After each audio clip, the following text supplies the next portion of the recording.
Hey, what's up? It's always me, Johnny, and today we're finally gonna talk about the camera module on the new iPhone 13 Pro Max. And let's see how it is both in photo mode and also in the video mode. But before that, let's roll the intro.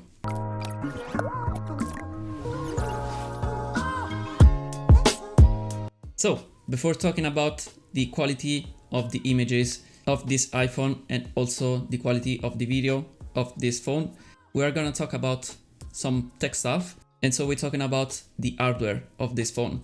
So as you can see, you have 3 cameras in the back and of course one in the front because you have the front facing camera, and also in the back because this is a Pro phone, so the Pro and the Pro Max. You have also the LiDAR scanner right here, and also you have a flash LED right on the top.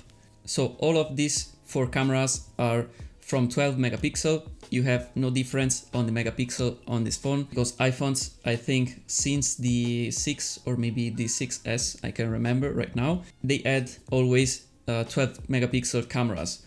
And I mean, it changes of course something in years, but the megapixel are still the same since the iPhone 6, I believe. And so in the back you have of course the main camera, you have an ultra wide camera that is pretty much ultra wide. Also you have a 3x zoom lens. Of course, as I was saying before, you can see that the cameras this year are pretty big, especially if you compare it to an old iPhone, for example.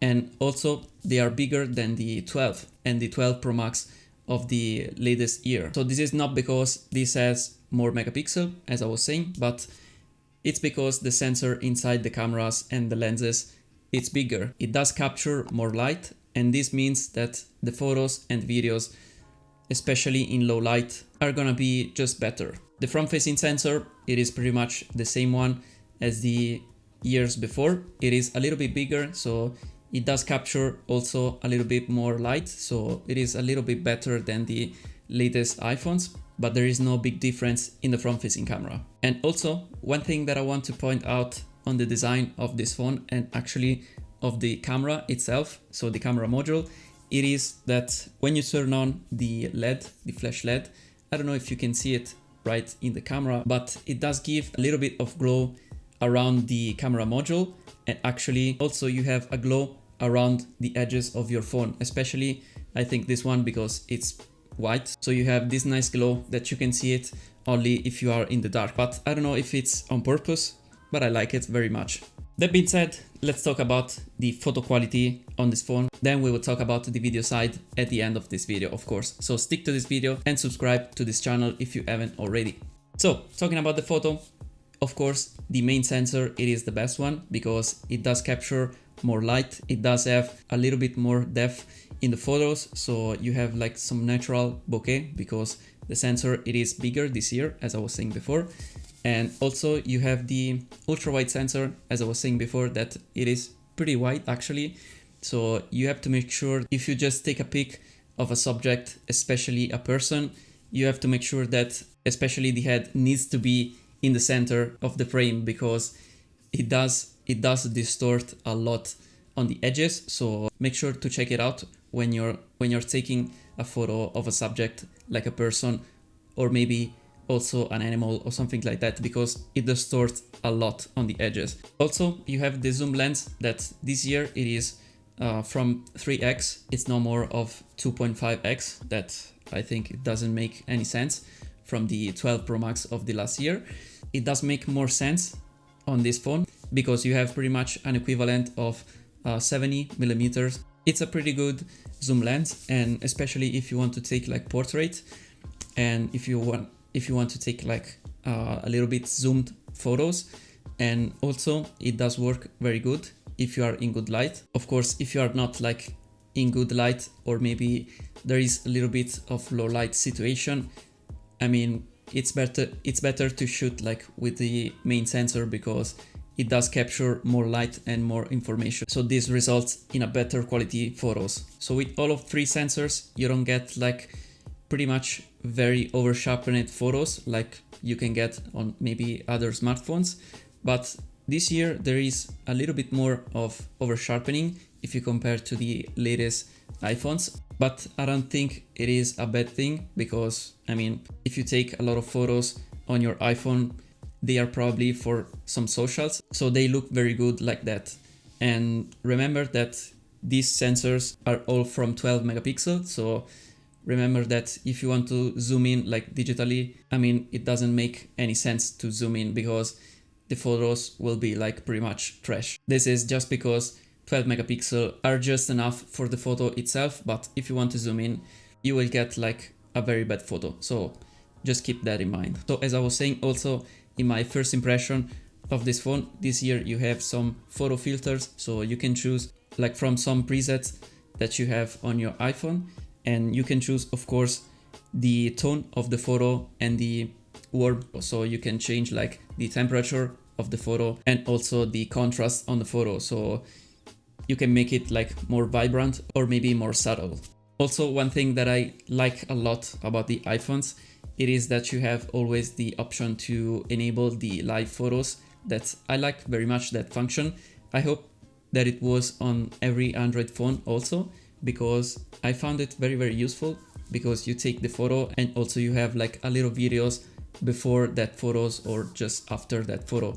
And it is very useful sometimes because you can just select some different frames, or maybe you can add some effects. So it is a very good function that you have always on your iPhone. So for the color on the photos, I don't see any major color shift between the lenses. So you can go and shoot with all three lenses when you are in very good light condition. And I don't see any major shift between colors and temperature. So you will not notice if you shoot with one lens or maybe another. It just depends how much light you have in your photo, because if you shoot at night, I mean, you have now the possibility to shoot with the night mode, also with the ultra wide angle and also with the zoom lens. That it is a very good feature. But if you compare a photo shot with the main sensor and the other two sensors, you will see right on the difference between the three lenses. And actually the main one, you can see that it is a lot better, of course. Anyway, this year they've added also another feature to the camera module of this iPhone, because yes, you have three lenses, but also you can shoot some macros. And finally, they just released, of course, the update for the auto switch. When you were taking like some photos, maybe of some food, it was just auto switching to the macro mode, and the photo results, they weren't like the best one because it wasn't using the main camera, that it is the best one. So now you can just auto switch to the ultra wide sensor, and so taking some macros, that it is a very, very useful thing to have. And it does work pretty good actually. I did shot some macro, but I think you can find like some better sensor on the market, but it is always a very good thing to have it also on this iPhone. So enough of the photo side, let's talk about a little bit of the video side. That it is, in my opinion, the best part of having an iPhone, because at least in my opinion, the iPhone shoots the best video in every smartphone that you can find on the planet, and it's just superior. I mean, it does have like a very good stabilization, it does have some very good colors, it does have some quality, so it does have pretty much anything that you need in a smartphone, especially in a smartphone like this. So the only thing that I complain a lot, that I've said also in my previous video, is that you cannot find like a pro mode on the iPhone in the default app. And as I said also in my other video, I know that there are some third-party apps that they are awesome, like Filmmaker Pro and some others, but I just want like a pro mode in the default app. Why they don't add a pro mode inside the app? It would be like very, very useful. I mean, this phone is just called ProMax and the other one is just called the Pro. So why don't they add just a normal and standard pro mode in the default app? But that's just my opinion. So on video mode, you have pretty much the same story that you have also on the photo mode. So you have the same colors, you have like pretty much the same situation in every lens, especially if you consider, of course, the low light conditions. And as always, if you shoot like in 4K 60 FPS, you cannot switch between lenses. If you choose one lens, you can just zoom digitally when you're shooting with that lens, and you cannot switch it between the ultra wide or the main camera or the 3x zoom. So keep in mind that if you want to change lens while you are shooting, you have to shoot at the maximum of 4K and 30 FPS. Then this year they added just 2 new features on this phone, and one is the cinematic mode, of course, that everybody knows, and also the ProRes mode.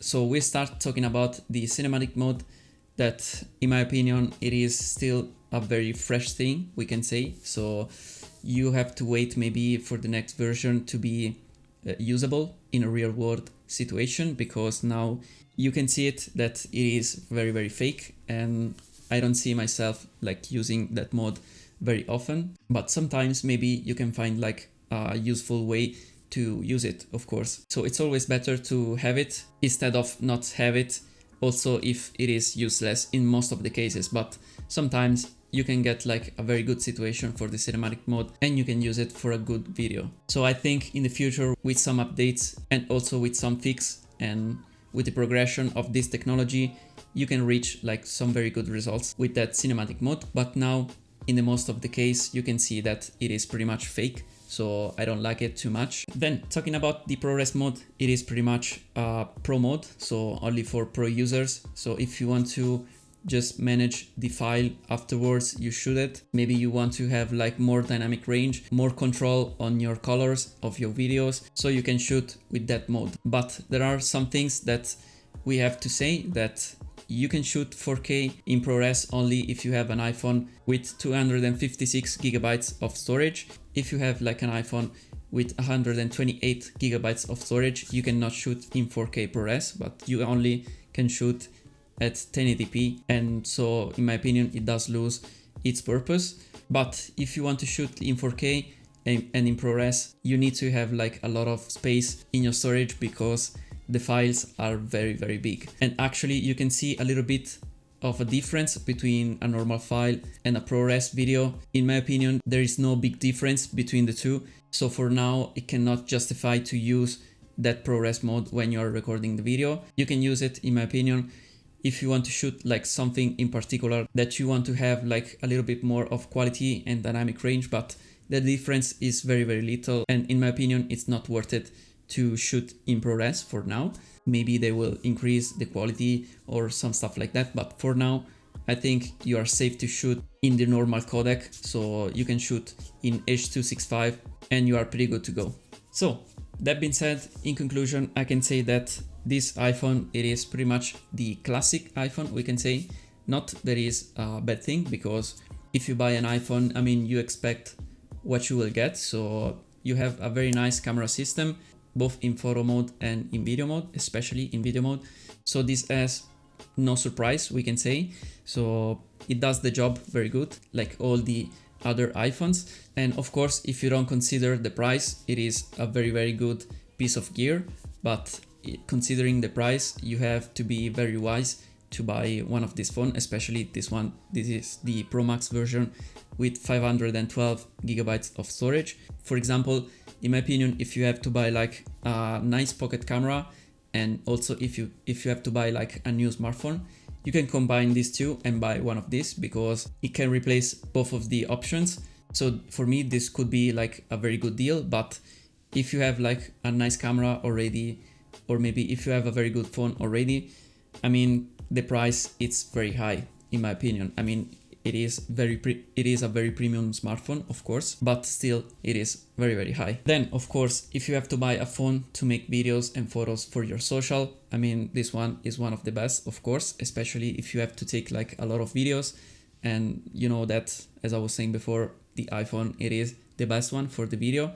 And also for this Pro Max, you have pretty much like an extreme battery life, so you can take like videos and all of that stuff without like killing the battery in one day. So if you are that type of guy, I mean, you have no choice. You can buy one of these and you're very good to go. But if you take only photos, I think on the market you can find like some better option with a lower price. So I will look around. But overall, it is a very good machine, especially if you like Apple product, or maybe if you like iOS system, or maybe if you have like already a Mac and maybe you have already an Apple ecosystem set up, so you can buy easily one of these iPhones. So these were my 2 cents, and I will do more video on this. I will do also some comparison about the camera on this phone, with other smartphones. So to stay updated, of course, just subscribe right now down below. And also, if you did like this video, just hit a like button down below, because I mean, it's free and it helps very much this channel. So if you have any questions or maybe any requests, just type it down below in the comments. I will be happy to read all of that. That being said, I think for this video, it is pretty much it. So I will see you in my next one. Bye for now.